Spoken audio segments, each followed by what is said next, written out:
Muy buen día para todos, familia, amigos, suscriptores, grupo de preceptos. Les habla Mercedes y hoy vamos a tener la clase número 29 y la clase 30 también. Vamos a estar hablando y conversando sobre el libro de Levítico del capítulo 16 al capítulo 20. La primera parte lleva por nombre Aharei Mot, que significa después de la muerte.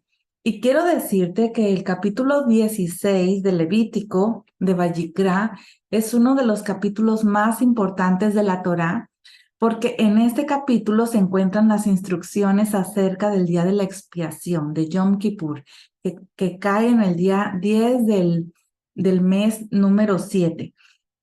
Ese día fue el único de todos los días del año cuando el gran sacerdote, el sumo sacerdote, podía entrar en el lugar santísimo y presentar incienso y sangre ante la presencia del Padre Celestial.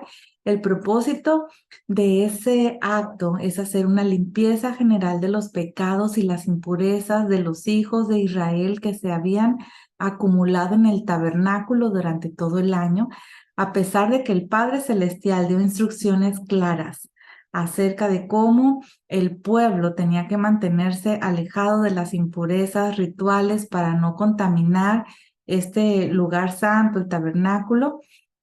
Bueno, pues era inevitable que el tabernáculo fuese contaminado por ellas. Por ejemplo, si alguien entraba en el santuario estando impuro, lo contaminaba y podía haber entrado allí sin darse cuenta de que estaban impuros, o alguien podía haberse olvidado de que estaba impuro en el momento de entrar, etcétera. Así que por eso nuestro Padre Celestial instituye ese día de expiación para purificar los objetos del tabernáculo terrenal. Ese día también es el día cuando el Padre muestra cómo el hombre puede reconciliarse con Él. Es el día de la reconciliación entre el Padre Celestial y el hombre. De hecho, es el tema central de toda la Escritura, y este capítulo, el capítulo 16, muestra cómo esta reconciliación puede ser efectuada, porque la ira del Padre Celestial está sobre el hombre por causa de sus pecados, y esa ira es mortal para el hombre. Lo único que puede aplacar esa ira es que el Padre Celestial muestre misericordia, y esa misericordia es mostrada al hombre mediante la reconciliación sobre la base de los sacrificios de vidas inocentes, como está escrito en Levítico 17:11. Este capítulo constituye también uno de los mejores textos que explican lo que pasó con el Mesías, con Yeshua, antes y después de su resurrección, al ser introducido en el ministerio eh, como sumo sacerdote celestial, según el orden de Melquisedec. Él entró en el tabernáculo celestial y lo purificó con su propia sangre, como está escrito en Hebreos 9, del 22 al 26. Te recuerdo que puedes darle pausa a este video para leer con detenimiento las, las citas que voy a estar pasando. El día 10 del mes séptimo está reflejado en el día 10 del primer mes. Hay una conexión. En el día 10 del primer mes fue tomado un cordero para cada casa en Egipto, donde se iba a celebrar Pesach para luego poder salir de la esclavitud bajo el faraón. Así que el cordero de Pesach fue designado el día 10 del primer mes para luego ser sacrificado el día 14. Y el día 10 del mes séptimo tiene conexión con el cordero de Pesach. La sangre del cordero de Pesach protegió a los primogénitos de la muerte. La carne del cordero produjo vitalidad y sanidad en los cuerpos débiles y enfermos, de manera parecida a los sacrificios de Yom Kippur expian por los pecados de los hijos de Israel para salvarlos de la muerte, como está escrito en Levítico 16:30. Así que, bueno, pues con esta introducción vemos que Pesaj está íntimamente conectado con Yom Kippur, de la misma manera La muerte y resurrección del Mesías que sucedió en Pesaj cumplió también gran parte del servicio de Yom Kippur en el tabernáculo celestial. Él está entrando en el lugar santísimo en el cielo, como el sumo sacerdote no solamente entró en el lugar santísimo, en el tabernáculo terrenal, sino que luego salió y bendijo al pueblo. Bueno, pues así sabemos que el Mesías no se va a quedar en el lugar santísimo en el cielo, sino que va a salir de allí para bendecir a los hijos de Israel y el mundo entero. Así que el Mesías ha cumplido con parte de Yom Kippur y con su regreso en la tierra cumplirá el resto. Y en ese día todo el pecado será eliminado en los que han puesto su esperanza en Él, como lo vemos escrito en Hebreos 9 del 27 al 28. Así que bueno, ahora sí, iniciamos con Levítico 16:1. Dice que el Señor habló a Moisés después de la muerte de los hijos de Aarón cuando se acercaron a la presencia del Señor y murieron. Así que en el mes número 1, en el mes de Aviv, un poco antes de la celebración de Pesach, fue anunciado el mensaje acerca de Yom Kippur, y esto también conecta con la celebración de Pesach, con Yom Kippur, como está escrito en Juan 1:29, que dice: al día siguiente Juan vio a Jesús que venía hacia él y dijo: ahí está el Cordero de Dios. Esto es en relación a Pesach. Dice que quita el pecado del mundo. Esto es en relación con Yom Kippur, que ya lo hemos visto en otras clases también. Dice después de la muerte, así es como inicia esta paracha en Levítico 16:1, y el nombre de esta paracha es Aharei Mot, después de la muerte. Y esto nos enseña que este mensaje está hablando de lo que iba a pasar con el Mesías después de su muerte. Así que el Mesías, después de su muerte, entró en el lugar santísimo, en el Mishkan celestial, en el tabernáculo celestial, y cumplió así con toda esta sombra profética, como lo vemos escrito en Hebreos 9 del 11 al 12. En Levítico 16:2 vemos a Aarón como el sumo sacerdote. Él tenía acceso al lugar santísimo, pero solo una vez al año. El hecho de anunciar la prohibición de entrar en el lugar santísimo después de hablar de la muerte de los hijos de Aarón indica que ellos podían haber intentado entrar allí sin permiso, lo cual sería una de las razones por las cuales murieron. El Padre Celestial da estas instrucciones muy concretas de cómo se debe entrar allí y quién podrá entrar en este lugar.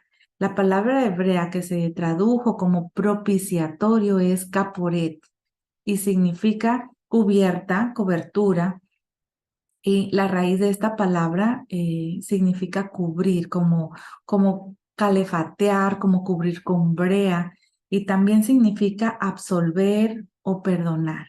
Es la misma raíz que hay en la palabra para el día de expiación de Yom HaKippurim, y también que es llamado Yom Kippur. Esto lo vamos a ver en Levítico 23 y Levítico 25. Así que en la traducción de la Septuaginta, la palabra hebrea caporet fue traducida al griego como hilasterión y significa sacrificio expiatorio. La palabra propiciatorio también se tradujo como sacrificio expiatorio, lugar expiatorio, propiciatorio. Así que esta palabra, hilasterión, tiene su raíz que significa conciliar, expiar, reconciliar, agraciar. El propiciatorio entonces es visto como el trono del Padre Celestial en la tierra. Y esto nos enseña que esta cubierta no solamente servía para tapar el arca, sino también como un lugar de expiación por los pecados y donde se manifiesta la misericordia y el perdón. Es en ese lugar que lo hemos visto como si fuera solamente una cubierta. Es un lugar de reconciliación entre el Padre Celestial y el hombre. Por esto se ha traducido también como el trono de la gracia, como lo vemos escrito en Hebreos 4 del 14 a 16. Cuando se refiere al trono de la gracia, estamos hablando de esta cubierta, del propiciatorio, el trono de la misericordia, la cubierta sobre el arca, y no podía ser visitado por más que una sola persona en un día al año. Sin embargo, cuando el Mesías vino, él fue expuesto públicamente como un lugar de expiación. Él fue expuesto como un propiciatorio, como lo vemos escrito en Romanos 3 del 25 al 26, a quien Dios exhibió públicamente como propiciación. Así que la palabra griega que se tradujo como propiciación, y vimos que es hilasterión, la que comenté antes, esta palabra aparece solo en dos lugares en los textos griegos en Nuevo Testamento, que es también en Hebreos 9:5, fue traducida como propiciatorio. Como hemos visto antes en esta traducción hebrea, es caporet, que es la cubierta del arca del testimonio. De esto aprendemos que lo que está diciendo el texto griego en Romanos 3:25, lo que está diciendo es que el Mesías fue mostrado como un propiciatorio, fue mostrado como la cubierta del arca que está en el lugar santísimo, en el templo celestial y en el templo terrenal.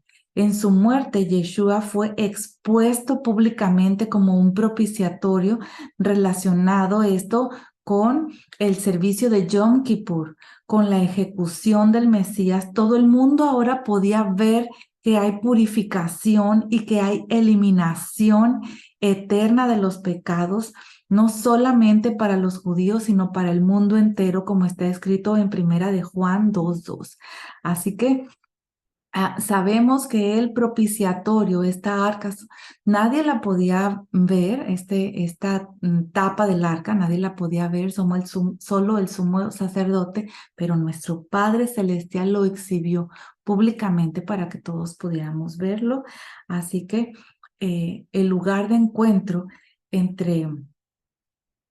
Padre Celestial entre el Padre Celestial y el hombre está encima del arca del templo, como lo hemos visto, y también te dejo esta cita de Primera de Juan 4:10, dice que en esto consiste el amor, no en que nosotros hayamos amado a Dios, sino en que Él nos amó a nosotros y envió a su Hijo como propiciación por nuestros pecados. Así que, como hemos comentado en otras clases, es muy importante estudiar el templo para conocer el lenguaje del templo y de esta manera poder entender de una forma correcta lo que se nos está hablando en lo que conocemos como Nuevo Testamento. Este lugar de encuentro, te voy a dejar esta cita también en Éxodo 25:22, y también te dejo esta cita de Éxodo 36. Ahora, según el texto de Romanos 3:25, Yeshua fue expuesto como un propiciatorio ante todo el mundo, y de la misma manera que el propiciatorio fue un lugar de encuentro entre el Padre Celestial y Moisés, el sacrificio de Yeshua es un lugar de encuentro entre el Padre Celestial y la humanidad, como está escrito en Juan 12, del 32 al 33. El propiciatorio es un lugar donde el Padre Celestial se manifiesta de una manera extraordinaria. El propiciatorio existe en 3 niveles: en el tabernáculo y el templo terrenal, también en el tabernáculo del cuerpo del Mesías y también en el templo celestial. Allí es donde el Padre Celestial se manifestó de manera extraordinaria sobre la muerte y la resurrección de Yeshua, y también dio a conocer sus cualidades, dio a conocer su justicia. Te dejo aquí la cita.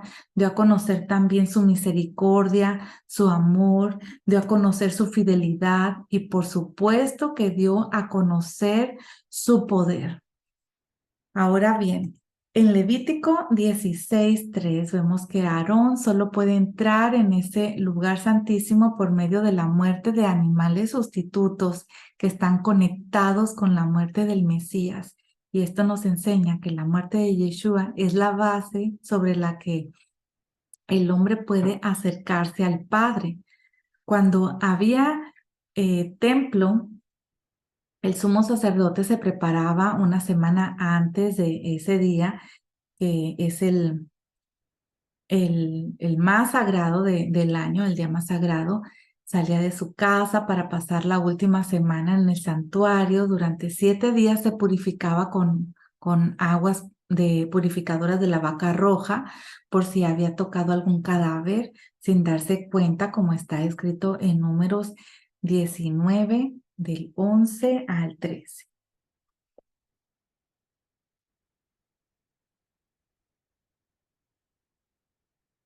En Levítico 16:4 se nos habla que había una ropa especial de 4 prendas de lino que usaba el sumo sacerdote para poder entrar en la presencia del Padre Celestial. Cada año había nuevas ropas para este evento tan especial y fueron usadas solamente durante ese día. Las ropas normales de 8 prendas que usaba el sumo sacerdote en su servicio diario tenían mezclas de oro y piedras preciosas, junto con telas y tintas que habían sido sacadas tanto del mundo animal como del mundo vegetal.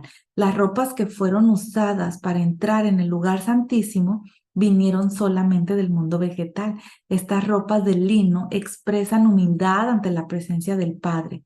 Y la primera vez que aparece el lino en las Escrituras es en Génesis 41-42, donde se habla de José que fue vestido de lino por mano del faraón en el momento de su exaltación. Y esto nos enseña que hay una relación entre la exaltación de José después de haber estado en la cárcel y el ministerio del sumo sacerdote en Yom Kippur.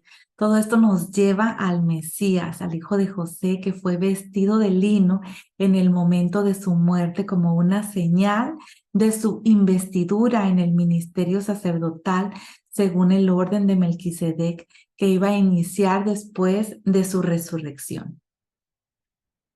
En Levítico 16:5 dice que Aarón tomará de la congregación de los israelitas 2 machos cabríos para ofrenda por el pecado y un carnero para holocausto. Estos animales fueron dados para la expiación del pueblo. Entonces Aarón ofrecerá el novillo como ofrenda por el pecado que es por sí mismo, para hacer expiación por sí mismo y por su casa. Durante todas las confesiones que el gran sacerdote hizo durante el día, pronunció el nombre de Dios de 4 letras, que ya lo hemos visto en otras clases, el tetragramatón, 10 veces en total. Cuando el pueblo oyó la pronunciación del nombre, se inclinaron sobre el suelo y pronunciaban las palabras Baruch Shem Kevod Malhuto Leolam Baed. Esto es lo que el pueblo pronunciaba cada vez que escuchaba el nombre de Dios, que significa bendito sea siempre el nombre de su reino glorioso. Los 2 machos cabríos tenían que ser parecidos en aspecto, peso y altura y fueron comprados con fondos de la comunidad. Después de hacer la confesión sobre el novillo, no lo degolló enseguida, sino que primero echaba suertes entre los 2 machos cabríos que constituían una parte central en el servicio de ese día.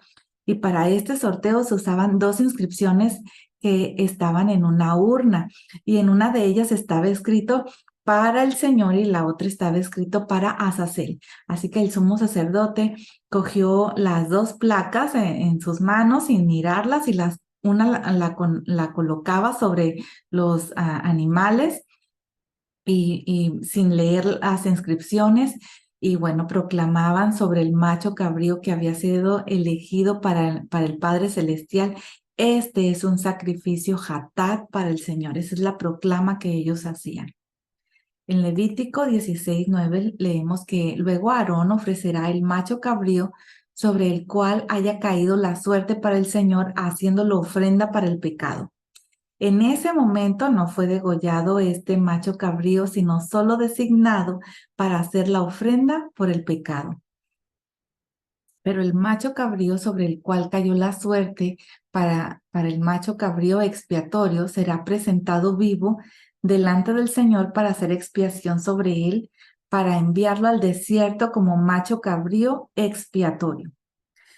La idea es llevarlo a un precipicio y luego arrojarlo. Los dos machos cabríos hablan de dos aspectos diferentes de la muerte del Mesías. La sangre de uno de ellos es llevada hasta el lugar santísimo y su cuerpo es quemado fuera del campamento. El otro es enviado al desierto. Uno expía por el pecado, es decir, que satisface la justicia delante del Padre Celestial, que reclama la muerte del pecador, y el otro lleva el pecado lejos para que sea apartado de los hijos de Israel. La palabra expiación se entiende aquí como una confesión verbal sobre el animal eh, del, que es del sumo sacerdote. Así que el gran sacerdote hizo otra confesión por todos los pecados y por los pecados de todos los sacerdotes que son llamados casa de Aarón, según el Salmo 135, 19. Luego degollaba el novillo y recogía su sangre en un recipiente que fue dado a otro sacerdote. En Levítico 16, 12, y tomará un incensario lleno de brasas de fuego de sobre el altar que está delante del Señor y 2 puñados de incienso aromático molido y lo llevará detrás del velo. Esta parte del servicio fue la más delicada porque ahora le tocaba entrar en el lugar santísimo. Y ahora el sumo sacerdote ponía todo el incienso en el recipiente de oro que contenía los carbones encendidos para que se produjera una nube de humo entre él y el propiciatorio, donde se manifestaba la Shejiná, la presencia del Señor. Así que el humo producido por la quema del incienso sobre los carbones que habían sido arrebatados del fuego exterior, simboliza el momento cuando el Mesías, cuando Yeshua se presentaba ante el Padre Celestial después de su resurrección, como está escrito en Zacarías 3:2. Para que Aarón pudiera estar en el lugar santísimo cuando se manifestaba la Shejiná, tenía que quemar incienso que produjera una nube que le protegía de la muerte. Por medio de esta nube, él podía acercarse al Padre sin peligro. Esa nube simboliza al Mesías, por medio del cual podemos acercarnos al Padre Celestial sin peligro.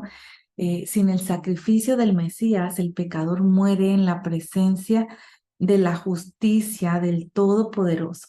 Así que el incienso que fue molido es un símbolo del Mesías y cuando fue echado al fuego simboliza el momento cuando el Mesías murió, pasando por el fuego.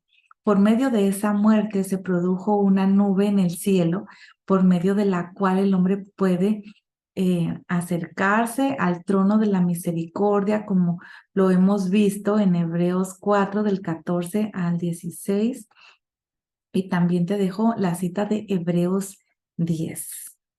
Después de haber puesto el incienso sobre los carbones encendidos, el sumo sacerdote salió hacia atrás sin desviar su mirada de la dirección del propiciatorio. El pueblo estaba orando por él para que todo el servicio en el lugar santísimo saliera bien. Si había un error, el sumo sacerdote moriría y el pueblo no podía obtener el perdón de sus pecados. Cuando el sumo sacerdote llegó al lugar santo, los otros sacerdotes salían de allí y se quedó un momento y oró oró una oración corta y luego salía al atrio donde el pueblo le estaba esperando con expectativa. En Levítico 16:14 vemos que la sangre viene del sacrificio personal de Aarón, que el otro sacerdote había estado moviendo en un recipiente para que esa sangre no coagulara. Y ahora el sumo sacerdote toma la sangre y entra por segunda vez en el lugar santísimo y ahí esparce la sangre con su dedo hacia el lado oriental del propiciatorio. Una vez hacia arriba y 7 veces hacia abajo sin que la sangre llegue a tocar el arca. En Levítico 16, 15, se habla, dice, después degollará el macho cabrío de la ofrenda por el pecado que es por el pueblo y llevará su sangre detrás del velo y hará con ella como lo hizo con la sangre del novillo, la rociará sobre el propiciatorio y delante del propiciatorio. Ahora es sacrificado el macho cabrío a favor del pueblo que había sido señalado para el Padre Celestial por medio de este sorteo, y la sangre fue recibida en un recipiente y luego llevada detrás del velo y esparcida de la misma manera como la sangre del novillo personal, una vez hacia arriba y 7 veces hacia abajo, y luego el sacerdote sale hacia atrás al lugar santo. En Levítico 16, 16, vemos que con la sangre esparcida del macho cabrío se produce la expiación por el lugar santísimo y el lugar santo a causa de las impurezas de los hijos de Israel que han contaminado el tabernáculo. Entonces, dice el versículo 18, saldrá al altar que está delante del Señor y hará expiación por él y tomará de la sangre del novillo y de la sangre del macho cabrío y la pondrá en los cuernos del altar por todos los lados. Se refiere al altar de oro en el lugar santo, como está escrito en Éxodo 30 del 9 al 10. Y con su dedo rociará sobre él de la sangre 7 veces y lo limpiará y lo santificará de las impurezas de los israelitas. El sumo sacerdote limpiaba una zona encima del altar y le esparcía la sangre 7 veces sobre esa. Te dejo las citas que hablan al respecto, pero en el libro de Hebreos. Hebreos 9 y también Hebreos 10. Aquí dice que la sangre de Yeshua es como un camino por el cual podemos llegar al lugar santísimo en el cielo. Y esto nos enseña que cuando el sumo sacerdote salpicó hacia abajo 7 veces, se dibujó un camino de sangre que llega hasta el lugar de la manifestación del Padre Celestial, el lugar de intimidad con Él. En Éxodo 30, 36, habla donde me citaré contigo, donde me encontraré contigo. Las 7 gotas de sangre que hay en el suelo son como 7 pasos que llegan al punto de encuentro. El número 7 habla que hay un rociamiento para cada uno de los milenios en la historia del hombre pecador sobre la tierra, y de esta misma manera como se salpicó 7 veces en la tierra, habrá 7000 años de pecado en la tierra que necesita ser expiado por la sangre del Mesías en el templo celestial. En el 8º milenio ya no habrá pecado, esto también lo hemos conversado en otras clases, y por esto solo se salpicaban 7 veces en la tierra. Después del 7º milenio viviremos en una era de justicia producida por la muerte y la resurrección de Yeshua. Después Aarón pondrá ambas manos sobre la cabeza del macho cabrío y confesará sobre él todas las iniquidades de los israelitas y todas sus transgresiones, todos sus pecados, y poniéndolo sobre la cabeza del macho cabrío, lo enviará al desierto por medio de un hombre preparado para esto. Y esta es la tercera confesión que el sumo sacerdote hace sobre los pecados, y esta vez por los pecados de todo el pueblo. El sumo sacerdote no podía dejar el atrio hasta que el hombre había llegado al desierto, pero para saber cuándo había llegado, habían edificado plataformas sobre las cuales se colocaban unas personas, y cuando el hombre llegaba al desierto con el macho cabrío, otro hombre agitaba una tela como una bufanda sobre la última plataforma para que se viera hasta la plataforma anterior y así sucesivamente hasta llegar al templo en Jerusalén. Cuando el pueblo vivía en santidad y justicia, podían ver cómo el hilo escarlata que estaba colocado en la entrada del santuario se volvió blanco en el momento de la muerte del macho cabrío que fue llevado al desierto. Pero como hemos visto, según testimonios del Talmud, más adelante ese milagro de que este hilo escarlata se volvía blanco, más adelante ese milagro no ocurrió. Después de la muerte de Yeshua hasta la destrucción del templo, eso ya nunca pasó. Por esto, los sabios ya no lo colgaban en la entrada del lugar santo durante los últimos años antes de la destrucción del templo. El Midrash cuenta que el mensajero debía atar la mitad del hilo en el despeñadero y la otra mitad en los cuernos del macho cabrío. Ese texto dice que el macho cabrío llevará sobre sí todas las iniquidades de los hijos de Israel y esto constituye una sombra de lo que iba a ser el Mesías, como lo vemos escrito en Isaías 53:4 y también en el versículo 11 y 12. Levítico 16:23. Vemos que esta es la tercera vez que el sumo sacerdote cambia sus ropas. Las ropas usadas en el servicio de Yom Kippur tenían que ser guardadas y no podían ser utilizadas para otro Yom Kippur. En el versículo 24 aprendemos que al cambiar la ropa hacía falta purificarse en una mikve y ahora se ponían las ropas de oro para sacrificar los dos carneros mencionados en el versículo 3 y en el versículo 5. Levítico 16:25 dice, luego quemará en el altar la grasa de la ofrenda por el pecado. Así que después de esto cambiaba su ropa de nuevo por cuarta vez para entrar en el lugar santísimo y recoger la cuchara y el incensario.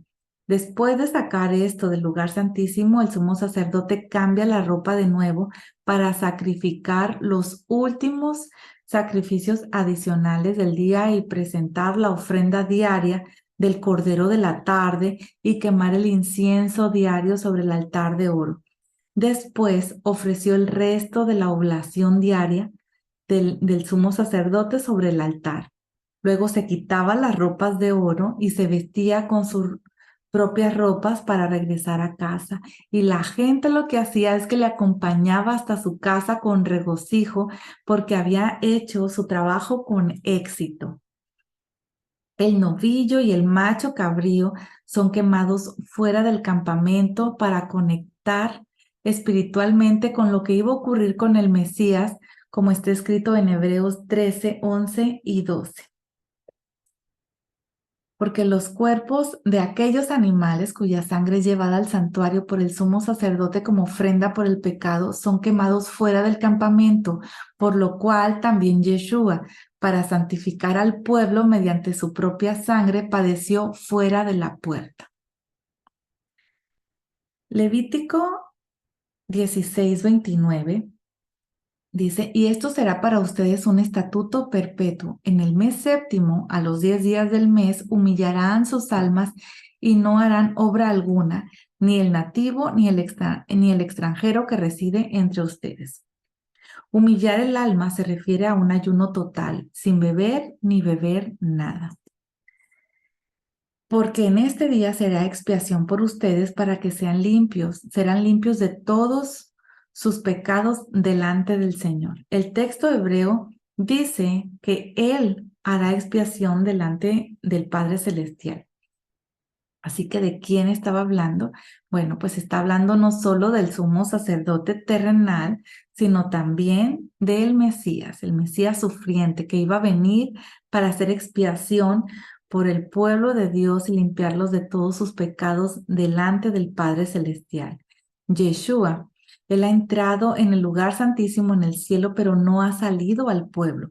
Al salir de ese lugar, el pecado será eliminado para siempre en cada en cada uno que haya recibido su sacrificio de manera personal. Seremos transformados totalmente y liberados de esta inclinación maligna del Yetzer Hará. Cuando regrese el Mesías en Yom Kippur, será eliminado el pecado de la tierra en un solo día, como está escrito en Zacarías 3:9. También te dejo esta cita en Malaquías 3, del 1 al 3. En Levítico 16:31 aparece la expresión Shabbat, Shabbatón, es lo que aparece. Solo se menciona esta expresión cuando se habla de este Shabbat semanal, también en Yom Kippur y también el año sabático. Los Shabbats de las fiestas anuales no son mencionados como Shabbat, Shabbatón. Yom Kippur es el Shabbat de los Shabbats anuales, de la misma manera como el Shabbat semanal es el Shabbat de los días de la semana. Hay 7 Shabbats anuales adicionales, aparte de los Shabbats semanales, entre los cuales Yom Kippur sirve como un Shabbat especial, al igual que el Shabbat de la semana para los días de la semana. Esto lo vamos a ver en Levítico 23, pero pues puedes irlo revisando.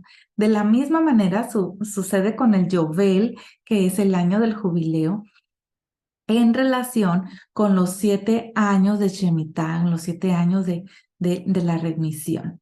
Así que, bueno, pues esto lo puedes ver, lo puedes revisar en Levítico 25. Así hará el sacerdote que es ungido y ordenado para ministrar como sacerdote en lugar de su padre, hará expiación. Se pondrá las vestiduras de lino, las vestiduras sagradas. Este texto tiene una indicación de que Yeshua actuó en lugar de su Padre Celestial cuando nos redimió de nuestros pecados, como está escrito en 2 de Corintios 5, del 18 al 21. En Levítico 16:33 dice, y hará expiación sobre el santo santuario, hará expiación también por la tienda de reunión y por el altar. Además, hará expiación por los sacerdotes y por todo el pueblo de la asamblea. Todos los sacrificios durante Yom Kippur hacen esta limpieza total una vez al año. Sin embargo, no es capaz de eliminar el pecado dentro del hombre. Solo expiar por las impurezas y los pecados cometidos durante el año. La carta a los Hebreos, capítulo 9 y capítulo 10, nos da una enseñanza sobre esto, pero de manera mesiánica, sobre el servicio de Yom Kippur, y ahí se enseña, entre otras cosas, que el servicio de Yom Kippur en la tierra no hace perfecto al hombre, quitando la misma raíz del pecado, solamente lo perdona y cubre, pero no lo quita. También el servicio de Yom Kippur en el cielo sí hace perfecto al hombre que se apropia del sacrificio eterno y perfecto de el Mesías, de Yeshua. También nos enseña que no es que una cosa no excluye a la otra, sino que una es la sombra de la otra. Y por último, esta carta a los Hebreos también nos indica que una no será quitada hasta que haya venido lo perfecto. Y así entramos al capítulo 17 después de este recorrido por tan importante capítulo, el capítulo 16 de Levítico. Aquí en Levítico 17, 3, 4 nos dice que cualquier hombre de la casa de Israel que degüelle un buey, un cordero, una cabra en el campamento, o el que lo degüelle fuera del campamento sin llevarlo a la puerta de la tienda de reunión para presentarlo como una ofrenda al Señor delante del tabernáculo del Señor, ese hombre será culpable de la sangre. Ha derramado sangre y ese hombre será exterminado de entre su pueblo. El versículo 7 nos indica que y ya no sacrificarán sus sacrificios a los demonios con los cuales se prostituyen. Esto les será estatuto perpetuo por todas sus generaciones. La palabra hebrea que se tradujo como demonio es Sail, y esta palabra tiene varias interpretaciones. Una de ellas es demonio, que es un ente incorpóreo que merodea en los lugares desolados e inhóspitos. Otra, otra interpretación a estos entes se le da el mismo nombre a los chivos, porque ese aspecto es el que se les adjudican a los que creen en ellos. Y otra interpretación dice del versículo se está refiriendo a los ídolos. Y para ello te dejo esta cita de Segunda de Crónicas 11:15 y también Primera de Corintios 10 del 19 al 20. En Levítico 17:11 dice que la sangre representa la vida. La vida depende de la sangre. Así que con la muerte de Yeshua se hizo expiación por la vida del hombre al derramar él su sangre. La sangre fue tomada por el Padre Celestial como un medio de expiación por razón de la vida, el alma que depende de la sangre. Levítico 18:3 dice, ustedes no harán como hacen en la tierra de Egipto en la cual moraron, ni harán como hacen en la tierra de Canaán a donde yo los llevo. No andarán en los estatutos de ellos. Este texto muestra que los hijos de Israel han sido llamados a ser diferentes a los demás pueblos del mundo, especialmente cuando los pueblos son tan inmorales como los egipcios y los cananeos. Han sido llamados a comer diferente, a vestir diferente, a hablar diferente, etc. No es mirar las prácticas de los pueblos y hacer lo contrario. Eso no es, ya que las prácticas de los paganos no determinan la conducta del pueblo de Dios. Así que no vamos a dejar de hacer algo bueno solo porque las demás personas lo están haciendo.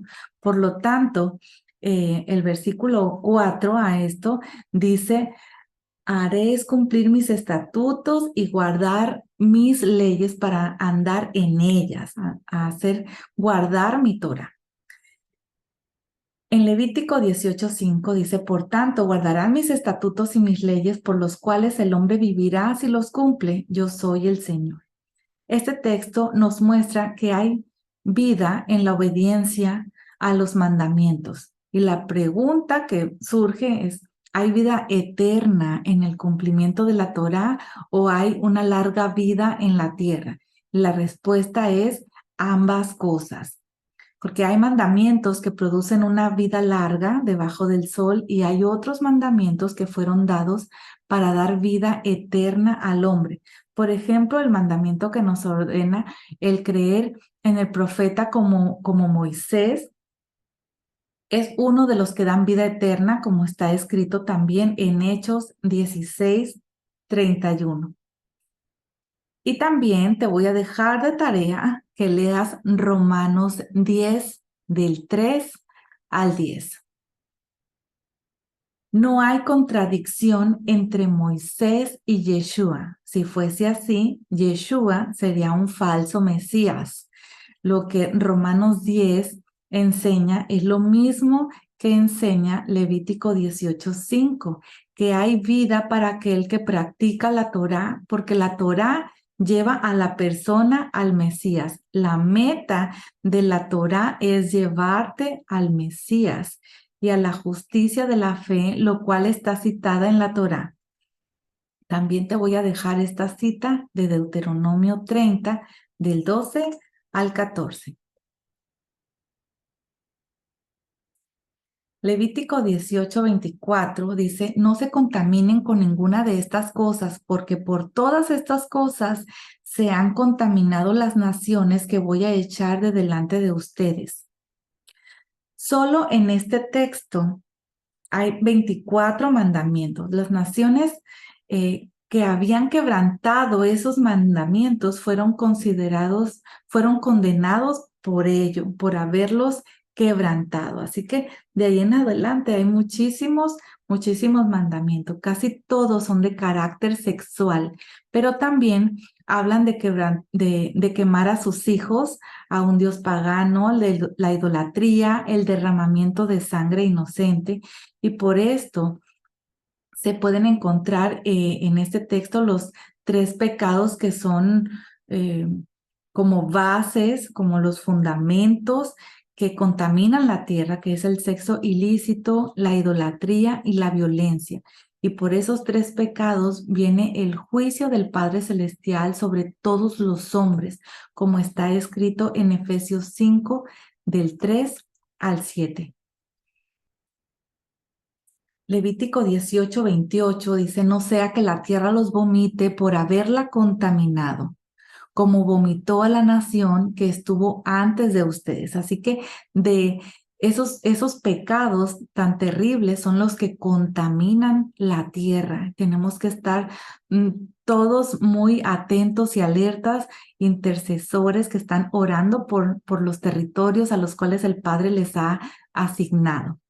Así que la tierra de Israel vomita a los moradores que cometen esos pecados inmorales. Por causa de los hijos de Canaán que practicaban esos pecados, los hijos de Israel recibieron la orden de exterminarlos sobre la tierra santa. Y bueno, pues hasta aquí llegó la parachá a Jareimot y continuamos con la parachá Kedoshim, que esto significa santos. Esta es la parachá número 30 y en Levítico 19:2 dice, habla a toda la congregación de los israelitas y diles, santos serán porque yo, el Señor su Dios, soy santo. En esta ocasión, Moisés recibe la orden de convocar a toda la asamblea, incluyendo mujeres y niños, y la razón para hacerlo fue que esta sección contiene muchísimas instrucciones que tienen que ver con todo el pueblo. Comentarios rabínicos indican que la mayor parte de estas leyes esenciales de la Torá dependen de esta parachá. Por ejemplo, en esta sección se encuentra la ley general de amar al prójimo como a sí mismo. Y también se pueden encontrar mandamientos muy similares a las 10 palabras, a los 10 pronunciamientos que fueron dados ante todo el pueblo en el Sinaí. En total, de aquí en adelante vamos a ver 51 mandamientos en esta corta parachá, la parachá número 30.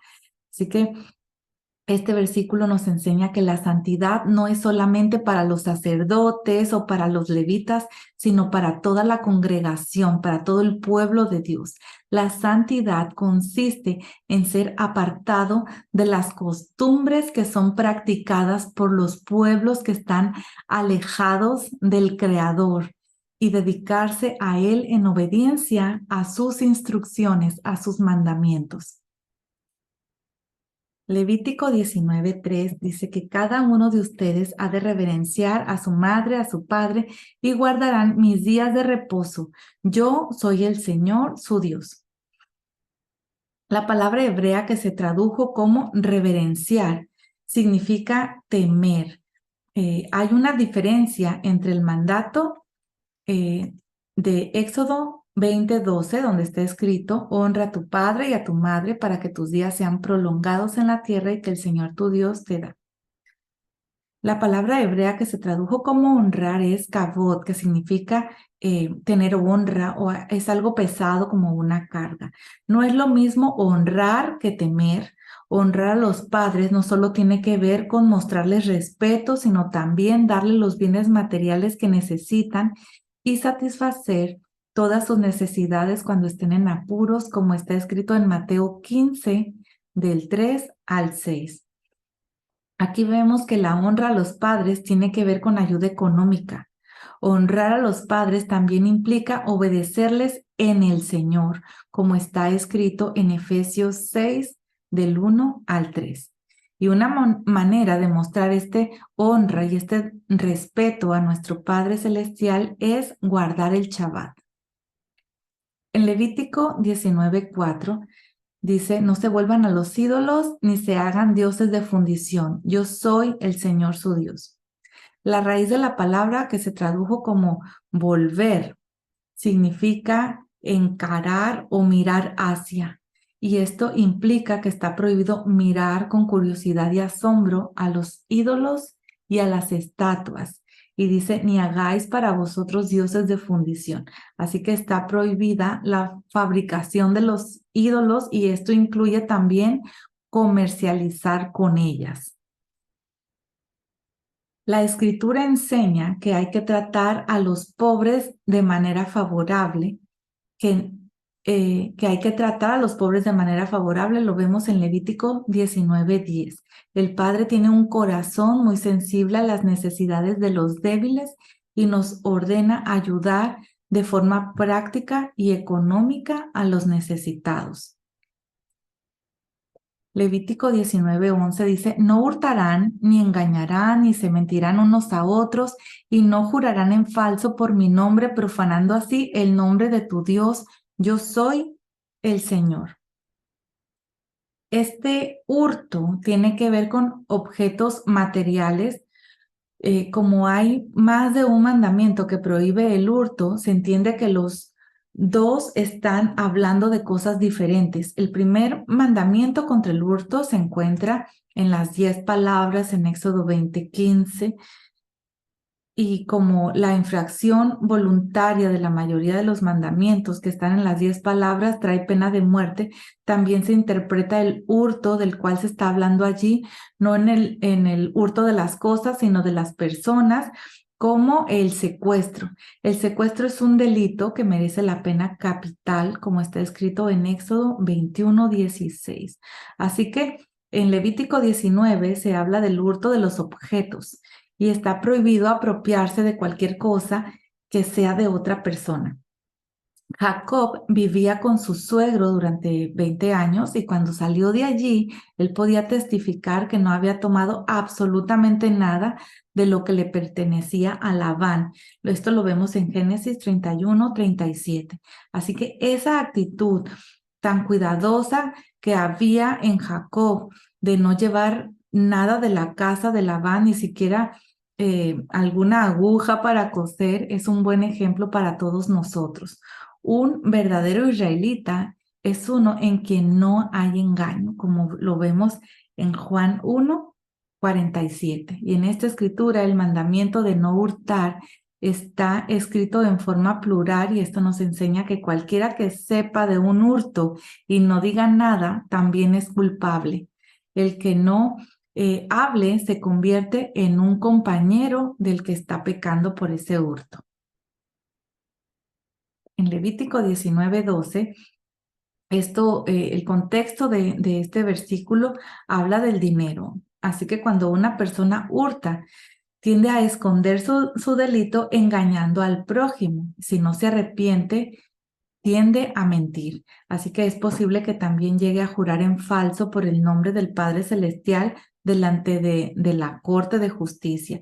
Esto es un delito grave, jurar algo por el nombre del Padre Celestial, algo que no es verdadero.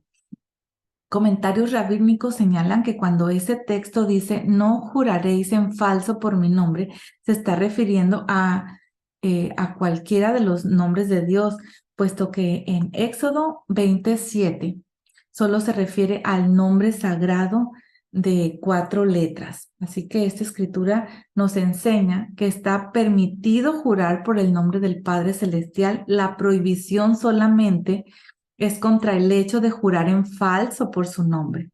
Entonces, ¿cómo es que entendemos el texto de Mateo 5, del 33 al 37, donde el Mesías nos enseña acerca de no jurar? Como lo vemos, también han oído que se dijo a los antepasados, no jurarán falsamente, sino que cumplirás tú los juramentos al Señor. Pero yo les digo, no juren de ninguna manera, ni por el cielo, porque es el trono de Dios. Y bueno, pues aquí te lo dejo para que lo leas completo hasta el versículo 37. Al leer el texto nos da la impresión de que Yeshua prohíbe jurar determinantemente. En tal caso, su enseñanza iría en contra de la escritura que sí permite jurar en Génesis 21:31, también 24:9 y también Números 30, versículo 2. El manuscrito en hebreo del Evangelio de Mateo nos da más luz sobre esa situación porque allí está escrito, no juréis por ninguna cosa. Nosotros lo acabamos de ver en el español que dijo, no juréis de ninguna manera, pero en el original, en el hebreo, dice, no juren por ninguna cosa. Así que Yeshua no prohíbe el juramento en sí, sino un juramento que se hace por las cosas. Así que el contexto de Mateo 5 confirma esa interpretación porque continúa hablando que no se puede jurar por el cielo, por la tierra, por Jerusalén o por la cabeza, que son cosas, pero sí está permitido hacer el juramento por el nombre del Señor, con tal de que no se haga en vano y sin cumplirlo. En Levítico 19:13, la Torá sigue hablando del dinero. Y aquí hay 3 prohibiciones acerca de tomar o retener el dinero del otro. Y la primera implica no tomar ventaja de una posición favorable para retener el dinero del otro. Por ejemplo, si alguien debe dinero a otro, no podrá retenerlo haciendo excusas para cualquier excusas o cualquier cosa para seguir reteniéndolo. Y la segunda prohibición implica no robar en público con violencia, en contraste con el versículo 11, donde se está refiriendo al hurto que se hace en secreto. La tercera prohibición implica no demorar el pago de un obrero más tiempo de lo acordado. Ese delito es considerado como si se tomara el alma del trabajador. Al ver tantas prohibiciones en contra del hurto, nosotros entendemos la gravedad de ese pecado a los ojos de nuestro Padre Celestial. El hurto produce maldición para el que lo practica, como está escrito en Zacarías 5, del 1 al 4. En Levítico 19:14 hay una relación entre no maltratar al minusválido, al sordo, al ciego, y por un lado significa que al maltratar a los débiles se está maltratando al Padre Celestial que los ha creado, y por otro lado tiene que ver con una actitud de desprecio en el corazón que solo el Padre Celestial conoce. Está prohibido menospreciar al débil en el corazón, aprovecharse de él, burlarse de él. Por eso dice, y temerás a tu Dios, eh, a tu Dios. El Padre Celestial ve la actitud secreta del corazón de cada uno, y si alguien teme al Padre Celestial, no va a pensar mal de los que sufren algún desperfecto. Si interpretamos ese texto en el nivel alegórico, aprendemos que poner tropiezo delante de un ciego también puede significar dar un mal consejo a una persona ignorante. El temor de Dios es un antídoto contra ese delito. El que sabe que el Padre Celestial conoce sus pensamientos no va a aprovecharse de una persona ignorante para su propio beneficio o para producirle daño. Levítico 19:15 dice, no harás injusticia en el juicio, no favorecerás al pobre, ni complacerás al rico, sino que con justicia juzgarás a tu prójimo. Ese texto no está hablando a cualquier ciudadano de Israel, sino a los jueces. El ciudadano no tiene el derecho de juzgar a su prójimo, como lo vemos en Mateo 7, del 1 al 6. El texto de Levítico 19:15 nos enseña que la Torá fue escrita en primer lugar para los jueces de Israel, todas estas instrucciones. Un juez no puede favorecer a un pobre por compasión si ha cometido un delito. El Estado social no puede cambiar la justicia. De la misma manera está prohibido para un juez honrar a un hombre que es grande en el sentido económico. Si él cambia su conducta o su sentencia ante un rico por el hecho de que tiene dinero o porque pudiera tener el poder para hacerle daño, es un juez perverso, y esa actitud también está prohibida entre los ciudadanos. Si honramos a una persona rica solamente por su estado económico y no damos el mismo honor al que es pobre, entonces estamos cometiendo pecado y hacemos acepción de personas, como está escrito en Santiago 2, del 1 al 9. Con justicia juzgarás a tu prójimo, es lo que el Padre Celestial nos dice, y esto puede entenderse de varias maneras. Primero, en el nivel simple, como hemos mencionado antes, de manera que un juez no puede tener en cuenta su posición económica del procesado a la hora de dictar una sentencia. Y la segunda manera de interpretación del texto es que el procesado debe ser considerado inocente hasta que se demuestre lo contrario, con pruebas y con testigos. Y una tercera manera de entender sería que en el caso de duda de la conducta de una persona, se debe interpretar su conducta de la manera más benévola, por no saber exactamente las razones y los motivos detrás de ese comportamiento dudoso que parece a una conducta pecaminosa. Así que nunca juzguemos a una persona sin haber estado en su situación, sin entenderla, porque el que es benévolo a su manera de tratar a su prójimo recibirá un juicio más misericordioso delante del tribunal del Mesías. En Levítico 19:16. Aquí se habla de la calumnia. Una persona chismosa es el que escucha un mal informe de otro y lo pasa a un tercero y luego se dirige al que fue calumniado y le revela lo que se dijo de él. Aunque sea cierto lo que se ha transmitido, se considera como chisme. En hebreo es regilut y está prohibido por la Torá. La raíz de la palabra hebrea, que se tradujo como quedarás quieto, significa estar de pie, estar quieto. Entonces, el sentido de esta oración es que no se puede quedar quieto ante el peligro de muerte de un ser humano, si uno tiene la posibilidad de salvarlo. Y esto también implica que está prohibido quedarse callado si uno puede testificar a favor de otro para salvarle de una condena ante el tribunal. No odiarás a tu compatriota en tu corazón. Ciertamente podrás reprender a tu prójimo, pero no incurrirás en pecado a causa de él. El odio en secreto, claro que está prohibido. Y en estos casos es importante no dejar lugar a ese sentimiento engañoso del corazón, sino tomar una decisión de amar al prójimo a pesar de.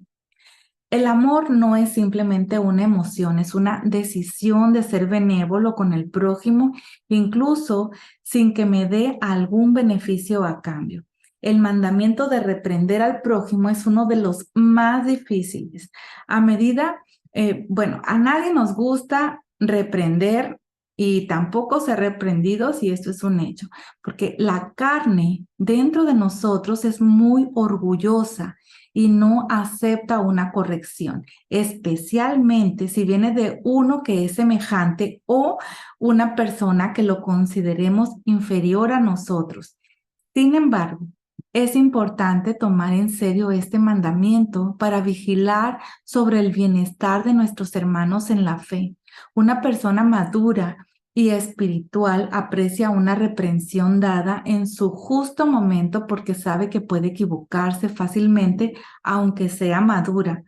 Por eso, él aprecia la corrección para poder mejorar su conducta y evitar errores que causen daño al nombre del Señor, a sí mismo y al prójimo.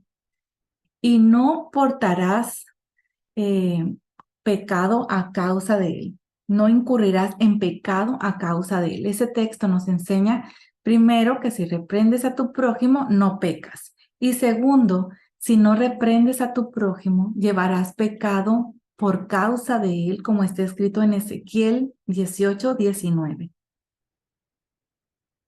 Y también te dejo la cita de Mateo 18:15-17, porque estos textos nos muestran que tenemos una responsabilidad para corregirnos mutuamente, para no llevar pecado por causa de otro, como también lo vemos escrito en Hebreos 3:12 y 13.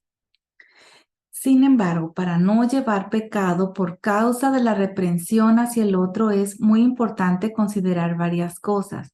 Y la primera es que la reprensión no debe ser hecha en público para no avergonzar al que peca, como nos enseña Yeshua. Ve y repréndelo a solas. Sin embargo, hay casos cuando los líderes tienen que ser corregidos en público por otros líderes para que su pecado no sea como un mal ejemplo para el pueblo. En segundo lugar, debemos cuidar nuestra voz y las palabras para que la reprensión no dañe al transgresor. Si una persona no hace caso a la primera advertencia, uno debe buscar 2 o 3 testigos para corregirlo con más peso. Si aún así no quiere arrepentirse, el caso debe ser llevado a la Corte de Justicia, al Beit Din, y aquí traducido como congregación. En el texto de Mateo 18:17. Si el transgresor rehúsa hacer caso a la sentencia del Beit Din, será considerado como un gentil y un colaborador con un pueblo invasor. En otras palabras, ya no es miembro de la congregación de los hijos de Dios. Te dejo esta cita en Mateo 7, del 3 al 6.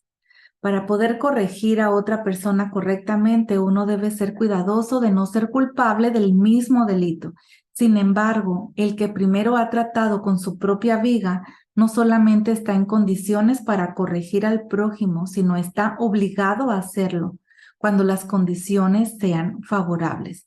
Yeshua nos enseña que después de sacar la viga del ojo de uno mismo, debemos ayudar al hermano a ser liberado de su paja.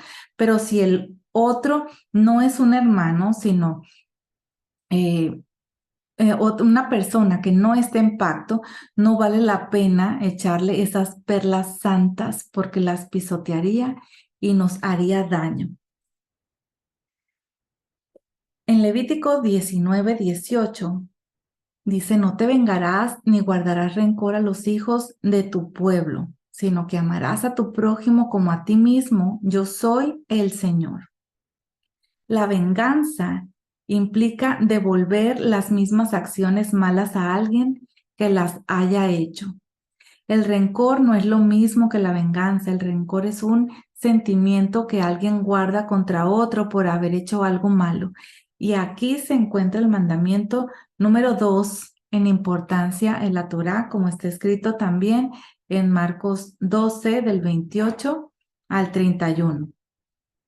En el tiempo de Yeshua había una discusión acerca de a quién se estaba refiriendo la Torá cuando se habla sobre el prójimo, ¿verdad? En Levítico 19:18 parece ser que la expresión tu prójimo solamente hace referencia a los hijos de tu pueblo, es decir, que estaba limitado o significaba solamente a los israelitas. Pero recordemos que el versículo 34 nos muestra la expresión del prójimo no está limitada a significar solamente los hijos de Israel, sino también a los extranjeros que ya vivían con ellos, ¿verdad? Sin embargo, el amor tiene que mostrarse en primer lugar a los más cercanos. El que no ama a su hermano que ha visto, no puede amar al forastero que no ha visto. El amor empieza con los cercanos y se va extendiendo a todos los hombres, como vemos en 2 de Pedro 1, 5 y también 7. Se va extendiendo hasta llegar al amor. En Lucas 10, del 25 al 37, encontramos la respuesta de Yeshua a la discusión acerca de quién es el prójimo, así que te lo dejo de tarea para que lo leas por completo. Aquí se habla sobre el levita y el sacerdote, ¿verdad? Y también sobre el samaritano que acudió a la ayuda de esta persona que estaba medio muerta. Recordemos que un sacerdote y un levita no iban a poder ayudar a una persona que no sabían si estaba muerta, que estaba con el camino, porque ya vimos la instrucción que ellos tienen de no tocar cadáveres. Tienen el mandamiento de guardar una pureza mucho más estricta que una persona que no está en pacto o que si fuera alguna otra persona del pueblo del Señor. Así que, ¿quién es tu prójimo, verdad? Los samaritanos sabemos también que fueron hostiles contra los judíos. Lo vemos también en Juan 4:9. Y ese texto nos enseña que hay que amar a todos los demás pueblos de la tierra, a todas las personas. Tu prójimo es aquella persona que tienes por delante. No importa que sea de tu pueblo, no importa que sea extranjero, porque el amor no debe limitarse solamente a los que nos traten bien, como está escrito en Romanos 5, del 6 al 10. Y aquí vemos que el amor de Dios incluye a los débiles, impíos, pecadores, enemigos, y se manifiesta en que Él dio a su Hijo por todos ellos, como lo vemos en Juan 3:16. Así que no puedo mostrar al amor al que no conozco.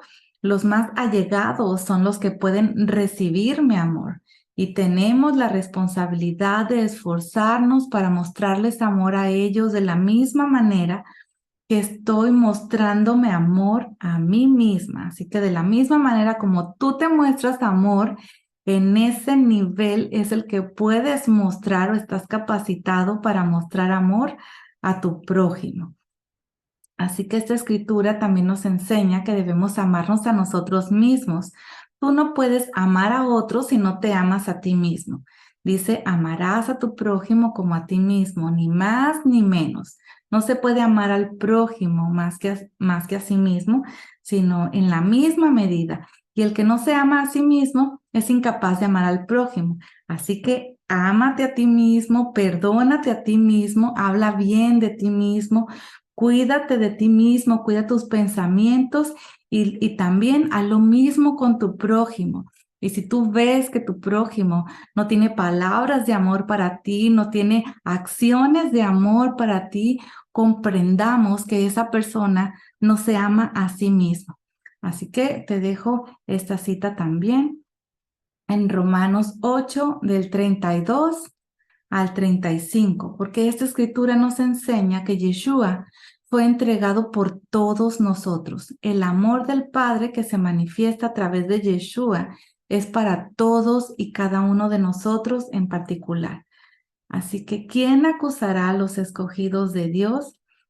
Si tú has sido escogido por Dios para ser objeto de su amor, ¿quién eres tú también para que te acuses a ti mismo? ¿Qué derecho tenemos, verdad, para no tratarnos bien o para tratarnos mal? Si el Padre Celestial ha prohibido al adversario acusarte cuando te has arrepentido de tus pecados. En Romanos 8:33 vemos esto. Habla en contra del adversario, que él es el acusador de los hermanos. Si Dios, como juez supremo, te ha justificado, te ha declarado inocente, no hay ningún acusador que pueda acusarte, porque la sentencia final ha sido dictada. Entonces, ¿quién te ha dado el derecho para seguir acusándote por tus errores, aún después de haberte arrepentido de ellos?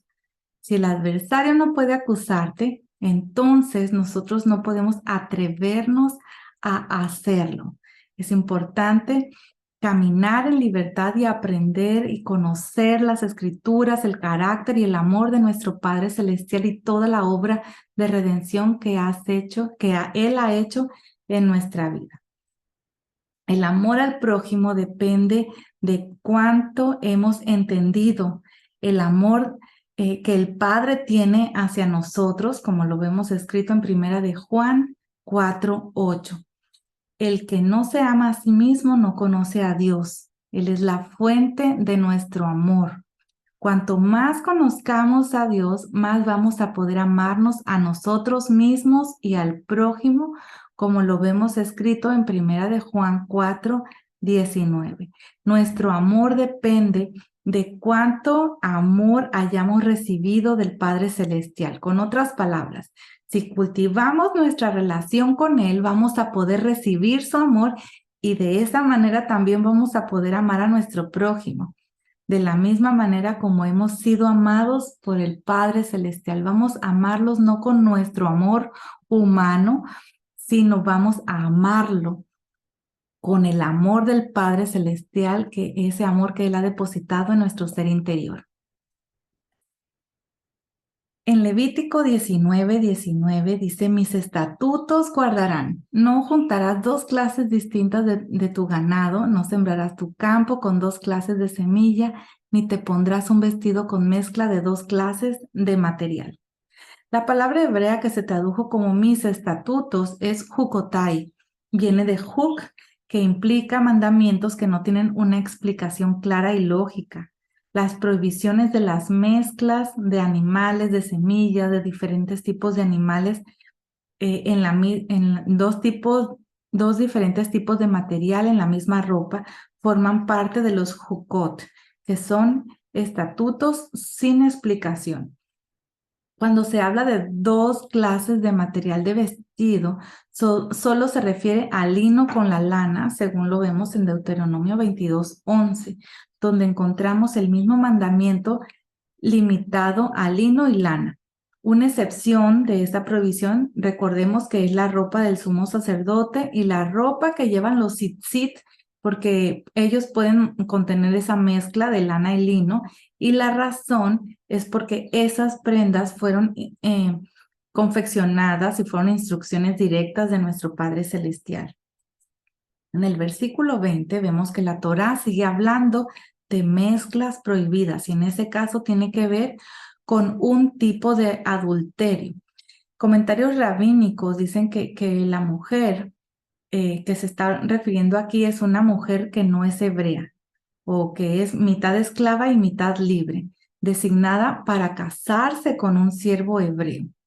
En Éxodo 21:4 tenemos una referencia, como ella no había sido redimida totalmente, no había completado su kiddushin, el primer paso del pacto matrimonial, y por esta razón ese acto no es considerado como un adulterio. No habrá pena de muerte, pero sí habrá un castigo ahí. En el versículo 21, vemos que este es uno de los delitos que requiere una ofrenda por la culpa. Y en el versículo 22 se habla que el pecado en sí no tiene perdón, sino es el pecador que obtiene el perdón. Si hay un arrepentimiento y derramamiento de sangre, el pecador es liberado del pecado, pero el pecado en sí, el pecado es condenado en la muerte de los animales, que sirven como una sombra de la muerte de Yeshua HaMashiach, que es la realidad que se proyecta en esa sombra. Levítico 19:23. Cuando ustedes entren en la tierra y planten toda clase de árboles frutales, tendrán por prohibido su fruto. Por 3 años les será prohibido, no se comerá.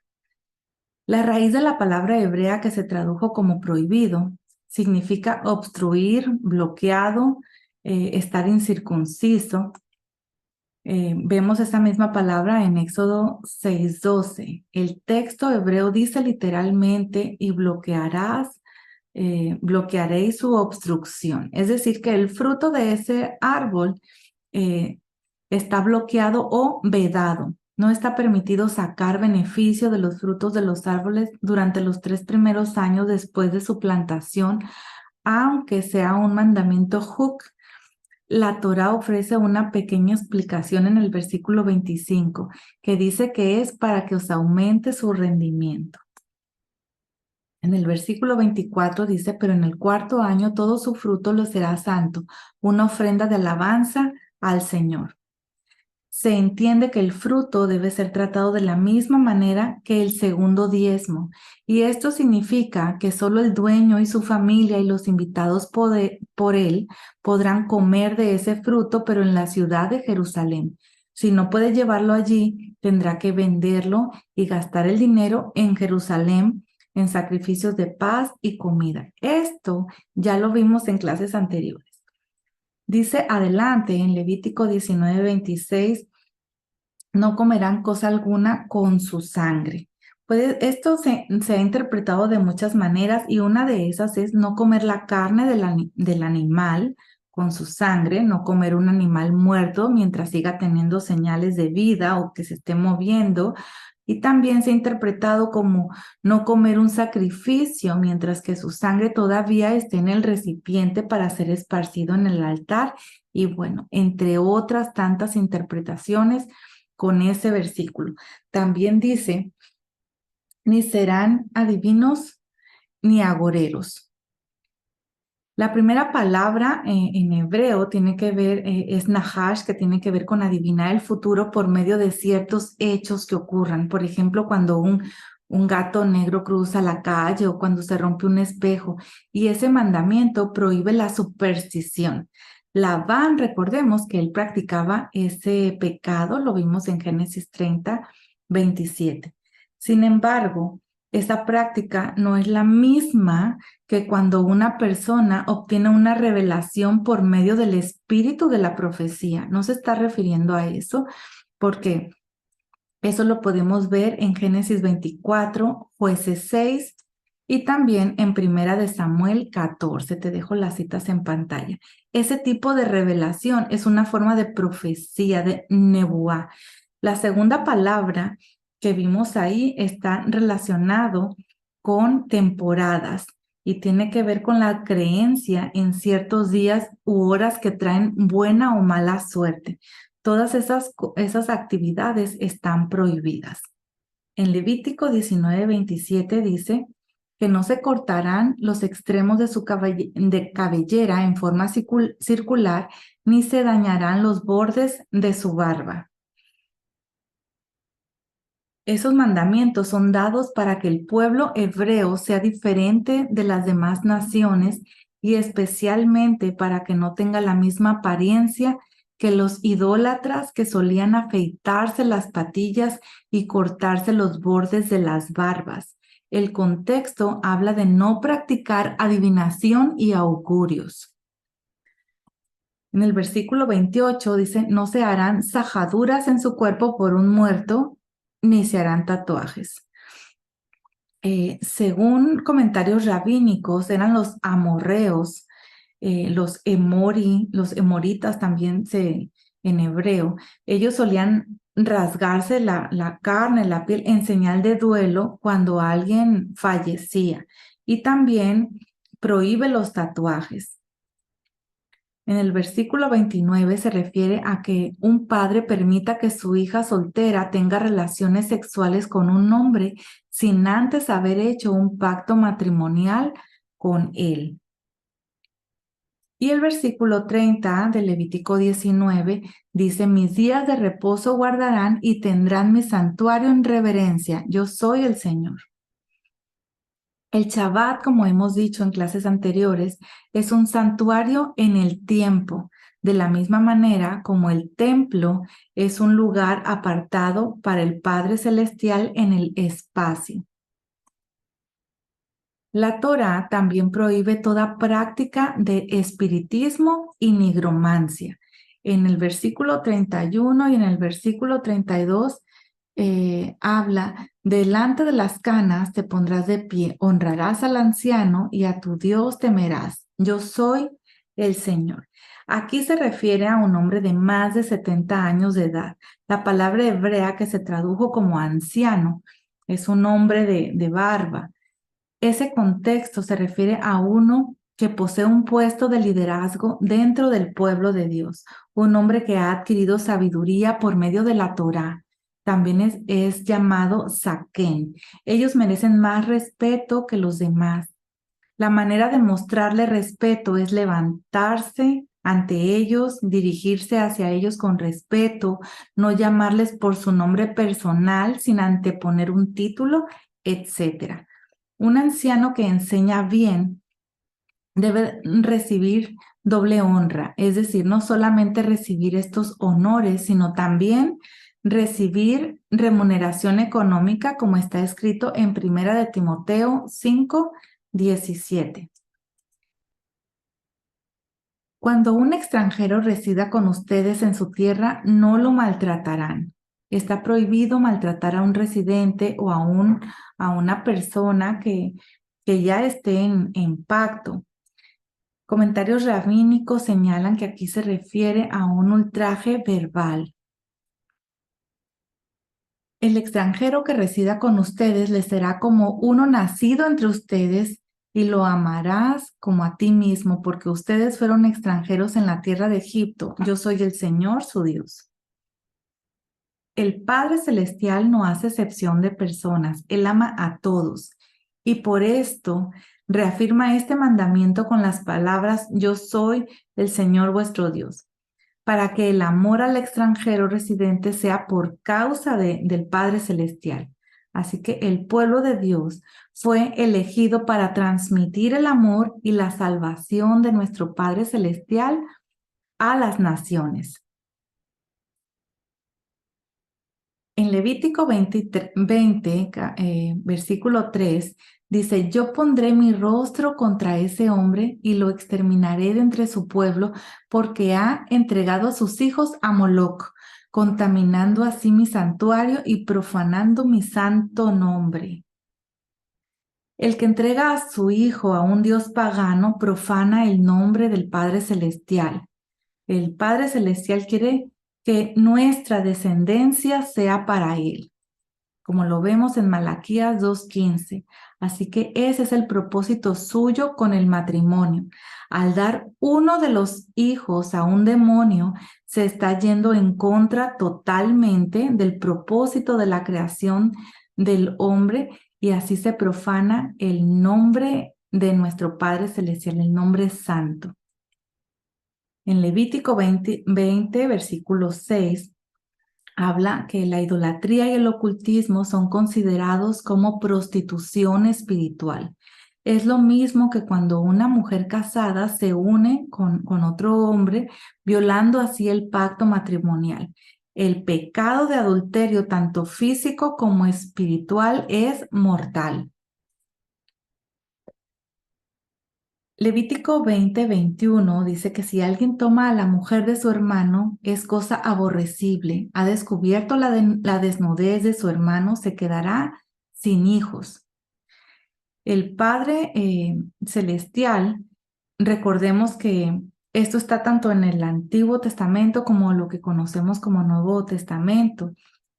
Y bueno, puedes revisarlo en Mateo 14:3-1, que también Juan el Bautista corrigió a Herodes por haber cometido ese delito y por esa reprensión él fue asesinado. Puedes revisarlo en Mateo 14, del versículo 3 al 11.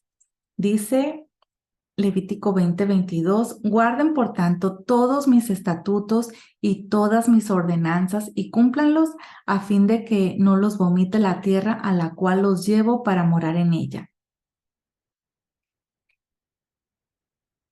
Además, no anden en las costumbres de la nación que yo echaré de delante de ustedes, porque ellos hicieron todas estas cosas, yo los aborrecí.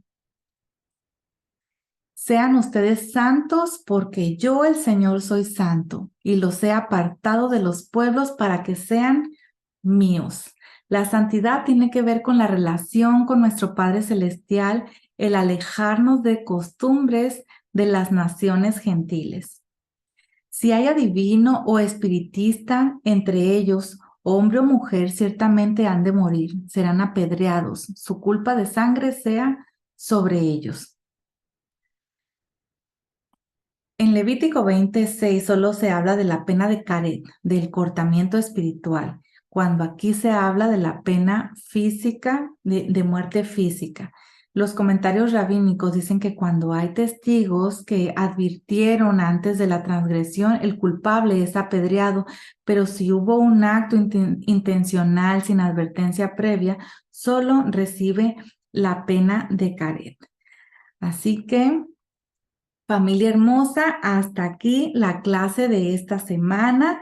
Espero de verdad con todo mi corazón que haya sido de bendición para cada uno de ustedes y no me voy a despedir sin antes agradecerles por todo su apoyo, por darle like a este video. Es una de las maneras en que en que puedes apoyarnos también, puedes compartir en tus redes sociales, en tu Facebook, en los grupos en los que te encuentres y también, por supuesto, puedes dejarnos un saludo. Y bueno, pues también te invito a que te suscribas al grupo que tenemos en Telegram. Puedes descargar esa aplicación, es totalmente gratuita y buscarnos como Preceptos.